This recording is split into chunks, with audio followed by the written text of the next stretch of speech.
Hey, this is Chantal Girardi from Online Business Marketing, and today we are going to be discussing how to plan your 2026 overall marketing content plan. At the end of the day, whoever does marketing best gets the client. That's what I always say. And during December and January, it is often a time where we are a little bit more, we have a little bit more availability and usually a bit more capacity to sit down and doing a planning session. And if you've got that overall planning session, then you're not going to forget about Mother's Day and you're not going to forget about Black Friday, and the next minute it's the day before a Boxing Day sale and it's Christmas, and you're going, oh, I need to send out that Boxing Day promotion. So, what do they say? Planning prevents piss poor performance, right? All the P's. So today we're going to talk about how we're going to map that out and what you're going to do. And really, on top of it, I'm actually going to give you a template, which I've worked out this morning, which will make things super easy for everybody to do. You can do this in a variety of different places. I'm a good old fashioned paper girl where you can go to Kmart, you can buy out a weekly planner, and it's a monthly plan and a weekly planner, and you can jot it all out like a desk planner.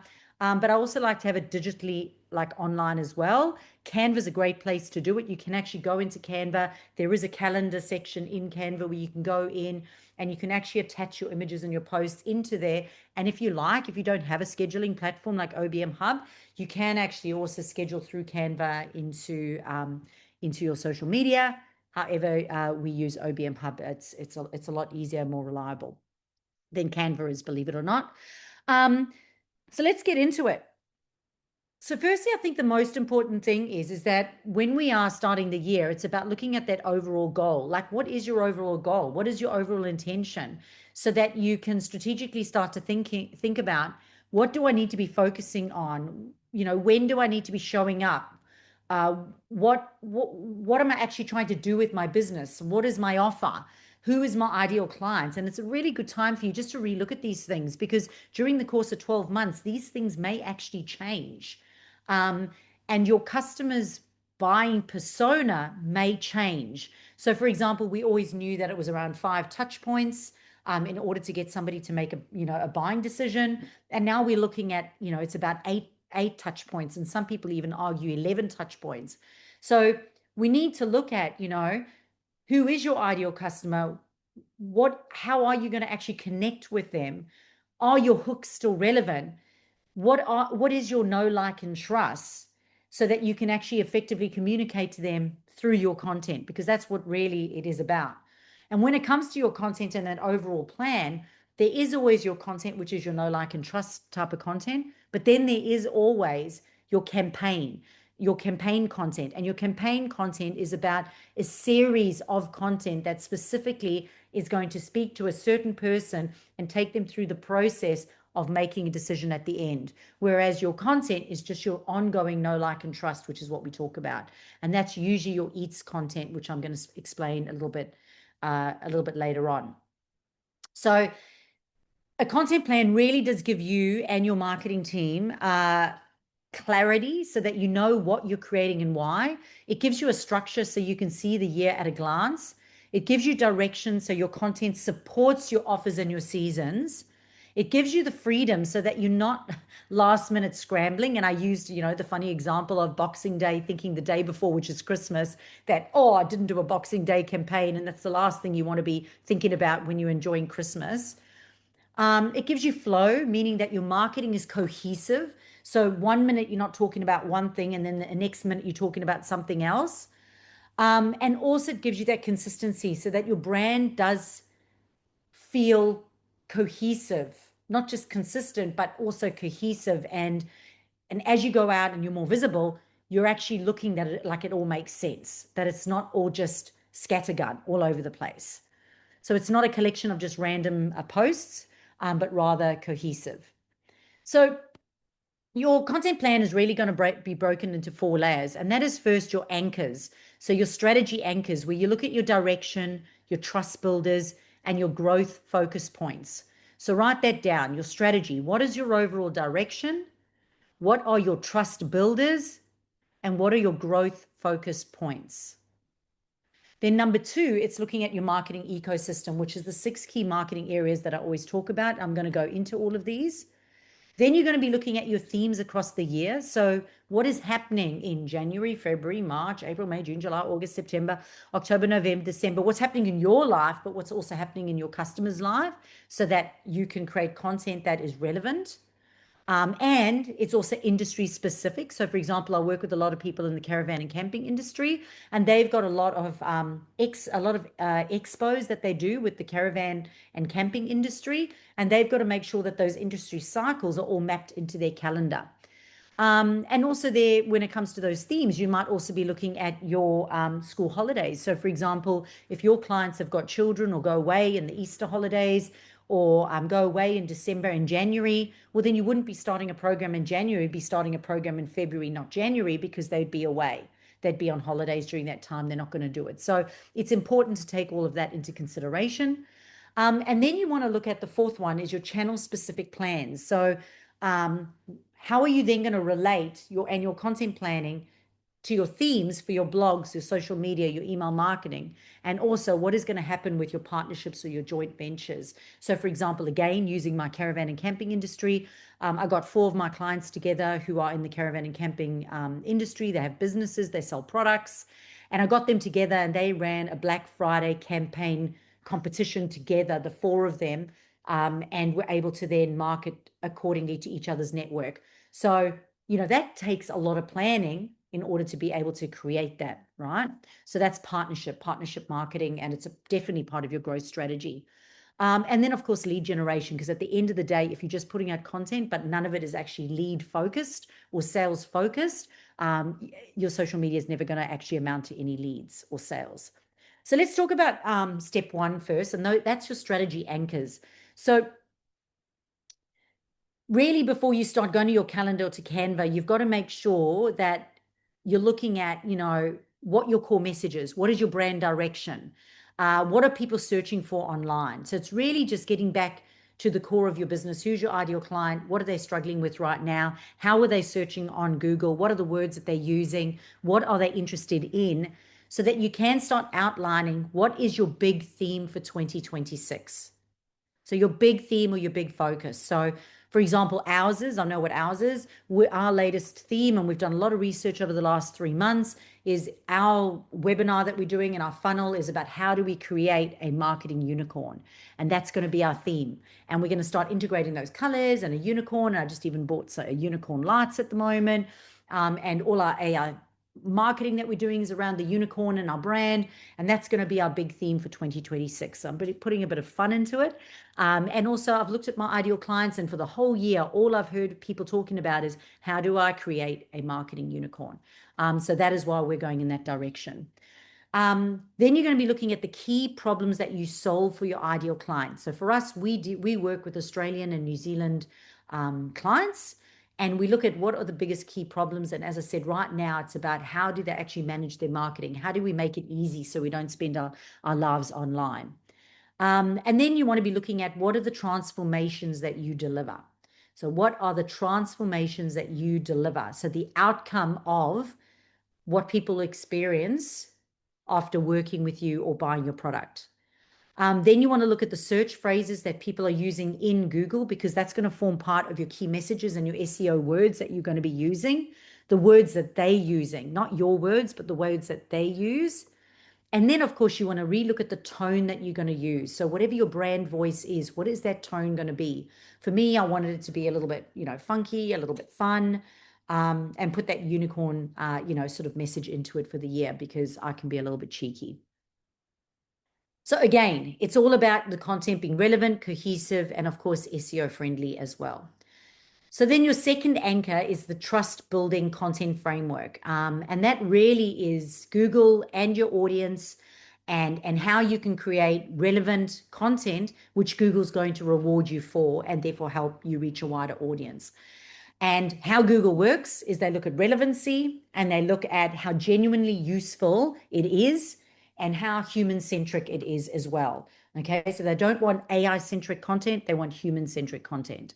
So I like to use EATS, and EATS is really a practical way to come up with a framework on the trust building content, which is your know, like, and trust content. And E stands for educate. So you want to teach them something practical, useful, or insightful. So, for example, it might be how-to guides, step-by-step carousels, checklists, tutorials, mistakes to avoid. A is for aspire. You want to help people see the better version of themselves or their businesses. So, for example, client transformations, before, after stories, testimonials, future focused, imagine if. And that again is the outcome of the transformation. We want to lead them to understanding that if they go through this process, there is another way of doing things. The T is for telling stories. And stories are really where people can connect with you, and they also tend to remember stories more than being talked to the whole time. So having something that's personable and that's in a storytelling kind of way helps them remember it a lot more and connect to it. And metaphors is another great example of that. So you might choose something like behind the scene moments, why you started your business, lessons that you learned the hard way, or real client journeys. And the S in EATS stands for start conversations, because at the end of the day, you don't want to be talking to your audience. You want to make sure that that it is a two-way conversation and you're showing interest in your audience, so your audience feels part of the conversation. So it's content that's going to be inviting comments, replies, and real engagement. So some examples of that might be polls, questions, myth busting, hot takes, or this or that style posts.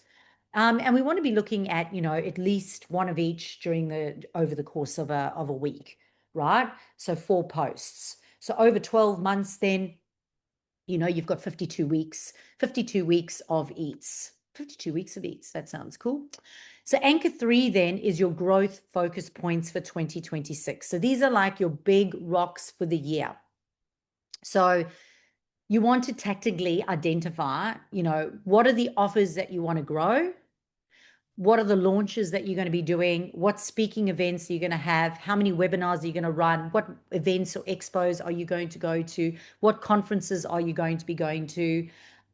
Which are the lead magnets that are going to help you push people into those offers? What partnerships or collaborations do you want to explore that are going to feed this? What are the slowest seasons that you want to look to redoing things or pivoting in? What are your busy seasons that you want to maximize? Then you want to look at your team's capacity. I'm probably spending every week speaking to my team, and we use the marketing implementation framework. So if they're a 20-hour a week VA or 40-hour week VA, I have a look if it's 4 hours a day or 8 hours a day, and I look at their week structure and they build it, and I look at it and I go, where's the capacity, so that I know that when we are working across the 6 key areas of marketing, all those 6 key areas are covered, but I'm also not burning them out, and they're happy with the implementation of what they're doing. And then you want to look at your revenue and growth goals. So for example, how many programs do you need to sell? So if you've got a financial goal for the year, how much income do you want to make? Well, how many programs do you need to sell? How many products do you need to sell in order to be able to do that? So you need to work backwards to go, how is this all going to fit into it? Because it's all going to help you shape your campaigns, your themes, and your content rhythm. So these are all fantastic considerations for you to go through. Now, another consideration to put in there as well is holidays. When are your holidays? When are you traveling? When are you away? So for example, I already know, like in the first quarter of the year, I'm away in Sydney for a week. Oh, sorry, I'm away in Willi for a week in January. I'm away in Sydney for a week in February. And then I'm away for 2 weeks at Fiji in April over the April holidays. So then you've got to look at your capacity, your personal capacity, and you've got to make sure that you're planning way in advance, and that your VAs are on track so that they can deliver all of this. And if you don't have a VA, well, then you've got to put in the work before you go away on holiday. So another key area here that I want to put in as well is that this is a really good time for you to look at your credibility and your credibility layer, which is really about your proving why you. So you've got to prove why this, but proving why you. So it's a really good time for you to look at or make a list of your awards and any nominations for awards during the course of the year, any additional qualifications or registrations you may have gotten, any media features, what podcasts were you on, speaking events that you spoke at, any key client wins that you've had, case studies of clients that have done well, reviews and testimonials that you can use, community or charity involvement. years experience that you now have, because obviously that's another year of experience that you now do have. And of course, you can then weave these into your about page on your website. You can put them on your sales pages or your landing pages. You can also add them to your webinars, to podcast intros, to PR pitches, partnership proposals, or into your social media posts. So I do encourage you that to, at this time of the year, go look at that credibility piece. And of course, it's going to help you boost your SEO through authority content, and it's going to help you build trust with your audience.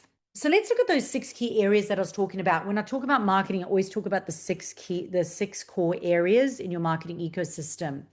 And it's time for you to make sure that over the course of the year that you have a focus in this, that when we look at our daily activities and our weekly activities and the implementation of our marketing, these 6 areas are balanced. I always talk about time to work on the business and time to work in the business. There needs to be balance there, but there does need to be balance across the 6 areas. And if you overdo one area and underdo another area, often this is where you find that you have errors inside your business.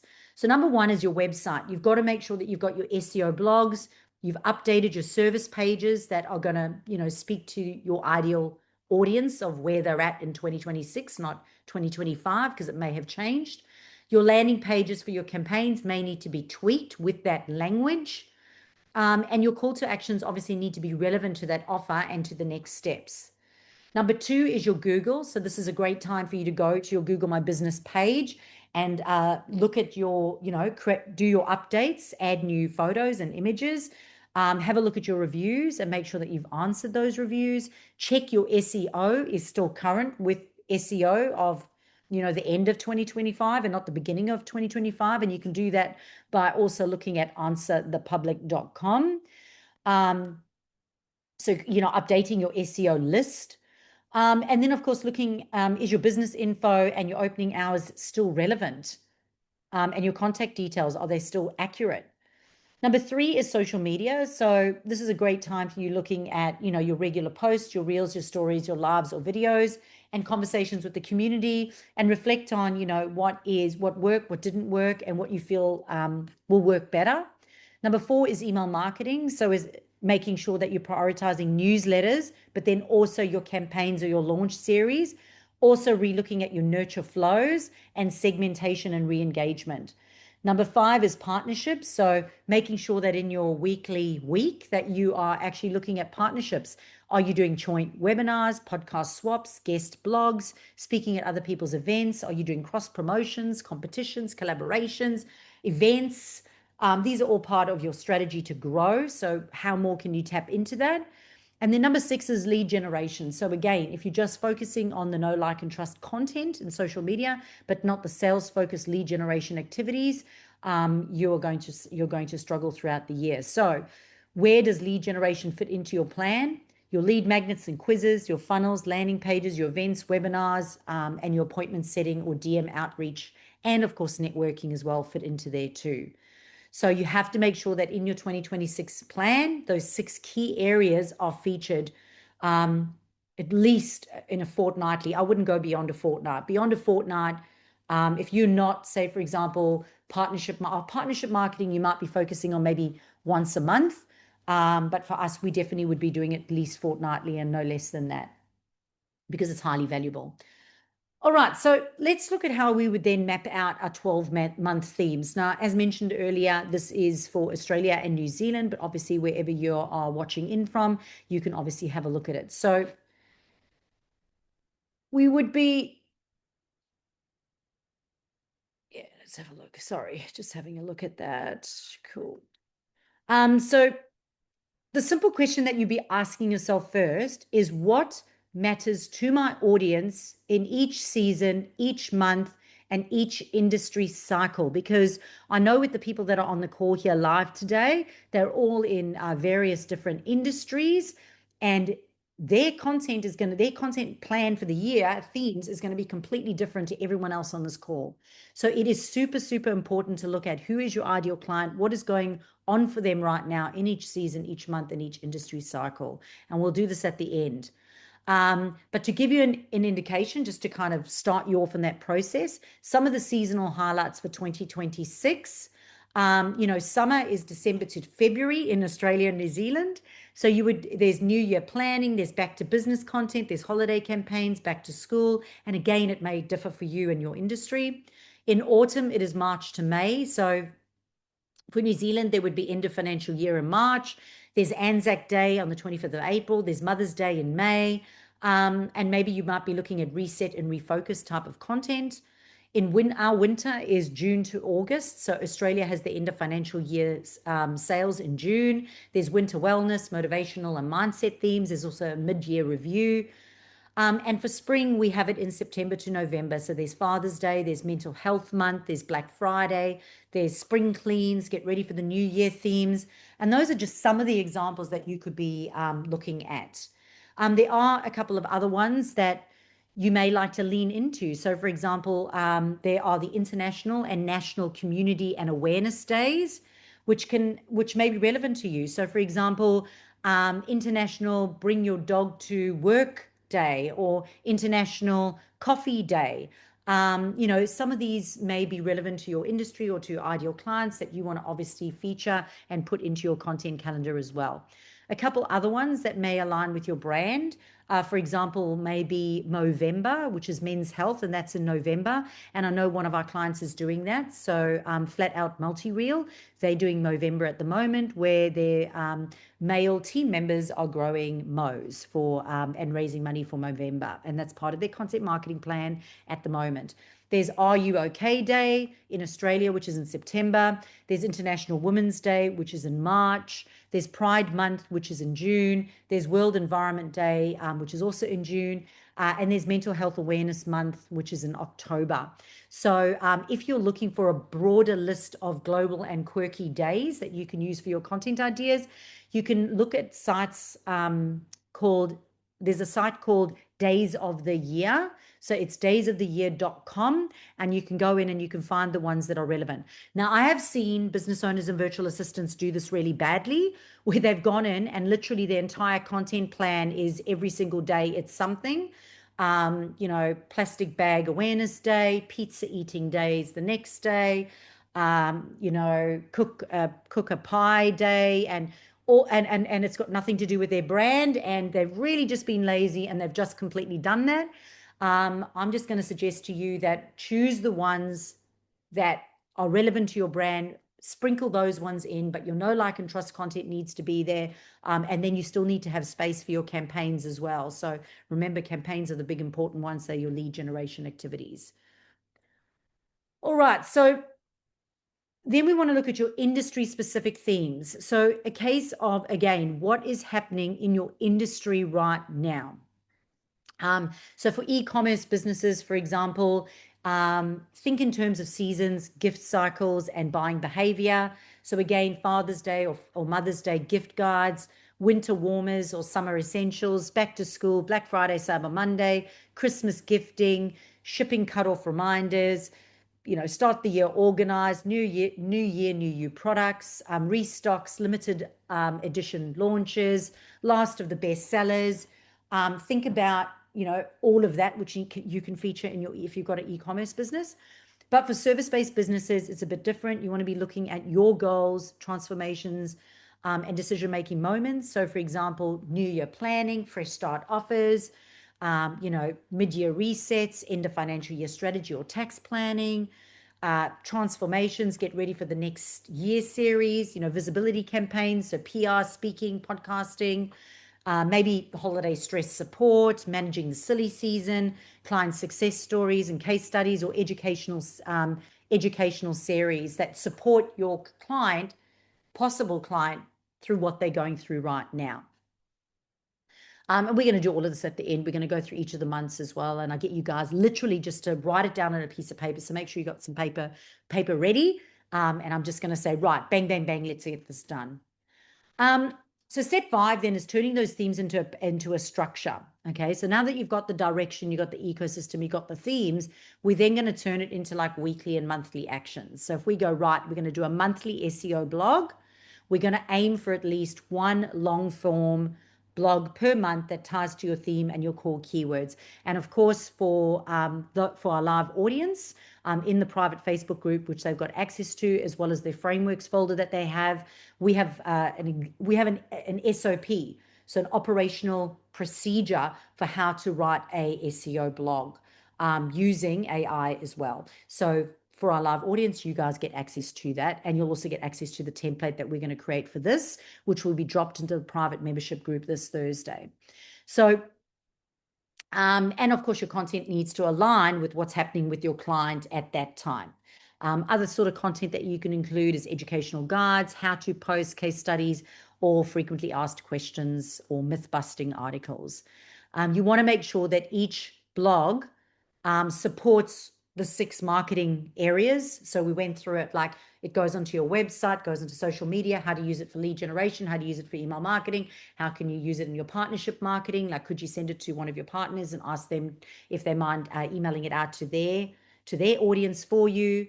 And each blog should also have a clear call to action. So for me, there should always be an opt-in, and then there should always be a next step as well. And then, of course, you're going to repurpose that blog into social media posts and emails. And as I said, we've got a SOP for you for our customers, clients. We have that for you. So number 2 then is you want to look at your social media format mix, and this is weekly. So your weekly social media. So if we go right, we've got our 4 things. We've got our E, which is education, our A, which is aspire, our T, which is tell a story, and our S, which is start a conversation. We then go right, we're going to have a single image post, which is going to be quick value, mini tips, quotes, or snapshots, or even an audiogram. Number 2 is we want to do a story, so behind the scenes, a daily snippet, a poll, a countdown, or a reminder. We want to do a reel, so we want it short, punchy, educational, or emotionally resonant, or it must emotionally connect.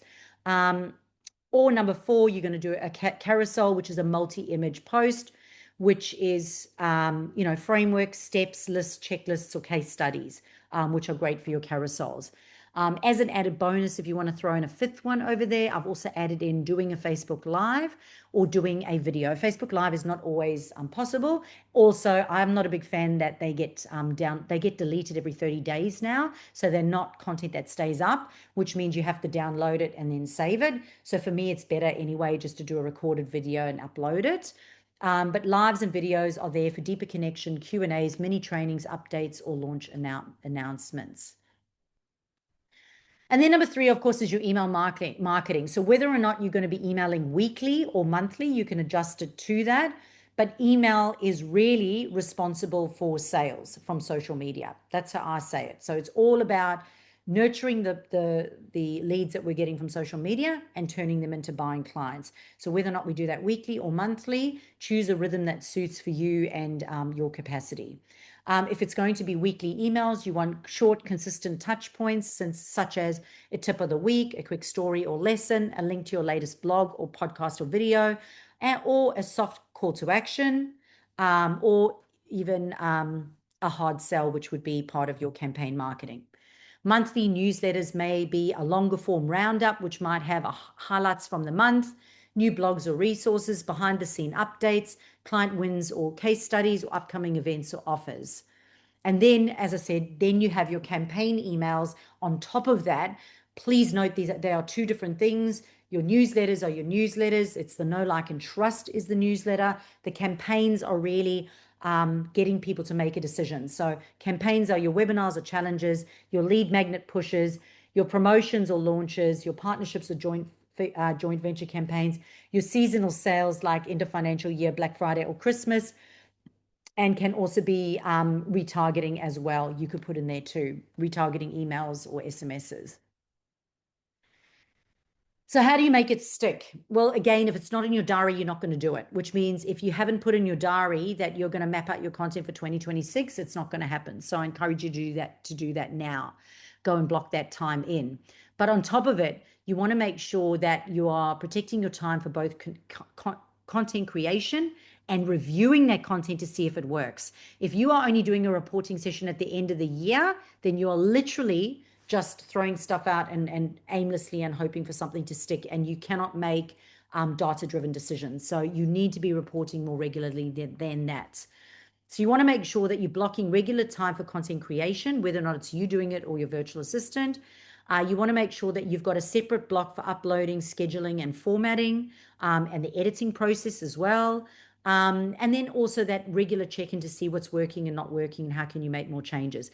That might also include time blocking for competitors analysis as well, and just having a look at what's happening in the marketplace rather than just kind of guessing. When it comes to roles and responsibilities, it is important that there's clarity about who does what so that marketing is not just set. The amount of business owners that I know that have got documents and documents of content and nothing goes up because of these reasons. For example, the CEO business owner, the VA is waiting for the CEO business owner's edits or approvals, and the business owner is not making time with the virtual assistant to actually go and comment and make those changes. So you've got to make sure that who does what and on what day so that the business owner is not holding up the virtual assistants, and the virtual assistants have got to make sure that they are clear in the communication to make sure that the business owner knows that it needs to be edited so it can be up by a certain date, so that it can be scheduled and actually put up so the content does get up in time. Making sure that you've obviously got your branded templates, your graphics, and that's another great thing to do at this time of the year is go relook at your branded templates and maybe give them a refresh. And then again, also looking at your tools and looking at, the current automations that you got, your funnels, your email sequences, and of course, make sure that you're looking at the data again. When it comes to your reporting, there's just a few things you could be looking at, either weekly, fortnightly, or monthly. But that's your website traffic, your most viewed pages, your best performing posts or reels, your email open and click-through rates, your lead magnet downloads, your book calls or inquiries, and which themes or formats are resonating. So I always look at, which are the emails that are working really well and how can we do that again? And the ones that don't do well, how can we do them better? So when you pull all of it together, it's like it's not a scattergun approach anymore. You now have a strategic, sustainable marketing ecosystem. Your marketing VAs become empowered, your brand becomes consistent, and your content actually starts to support your goals. And 2026 becomes the year that your marketing finally feels like it's working with you, not against you. All right, so now we're going to go into that monthly marketing planning template. As to how that would look. And I'm actually going to share screen and let you have a look at it. And I will be giving this to our live audience along with there's actually a more detailed annual one, whereas this is kind of like a monthly one. But I thought I'd share this here with our YouTube watchers and the people that are watching back at the moment. This is a great one because you can go, right, what month am I in? And I would put the month and the year, so January 2026. What is your primary theme for the year? So perhaps is it new year, new you? Is it, how to create a marketing unicorn? Like what is your theme for that month? And what are your audience actually going through? What is your lead generation focus? So for us in January, for example, it's going to be our 8-week marketing implementation, the 8-week marketing implementation program that we've got starting on the 23rd of February. Actually, Diane, I don't know if you've got the date yet, but that's starting on the 23rd of February. We now have a date for that. So 23rd of February is the marketing implementation 8-week program. And that program is going to be our focus. We'll be marketing that in January. So that is our key focus and we'll be using a webinar funnel to get people into that program. And then we look at our monthly SEO. Lewis? Oh, Alison, I'm just going to mute you quickly. Then our monthly SEO blog. So I'll look at, do I create an SEO blog in December, probably a month before that, or in February, how to create a marketing unicorn. And at the end of it, it'll be selling people into that program in February. All right, so we start with that. And then we have a look at our social media plan, right? And if we keep the format and we go, right, a single image, a reel, a story, a carousel, a live, and that's going to be every week we're going to do that. Every week we're going to go an educational post, an aspirational post, a tell a story post, and a start a conversation post. We're going to map that out for week 1, week 2, week 3, week 4. And of course, if you want to add in the bonus live or video post, go for gold. I want to add in here as well that when it comes to a story, really all four of those should be flicked up to stories. So all four of those posts can be flicked up to a story and then create a story as well. Because stories obviously are removed after 24 hours. So we try to have a story up every single day, 7 days a week. But an easy way to do that is flick all four of those up to the story, and then you'll have 5 in total. All right, then we've got our email focus. So whether or not you're doing it weekly or if you're doing it monthly, you would go email week 1. What is the type? What is the topic? And what is the call to action? So email week 2, what is the type? What is the topic? What is the call to action? I also add in here my subject, my subject line, my pre-header line, and if there's any other media or graphics that are going to go with that. And then for the month, what are you going to do for partnerships and visibility? So do you have any joint venture opportunities this month? Do you have any planned activities like podcasts, webinars, a guest live, a guest blog? What are the key dates for those? What are any assets that you need to have? So what are your partnership activities for the month? That's really important to have that in there. All right. So what we're going to do now is we're going to say goodbye to those of you that are watching on YouTube.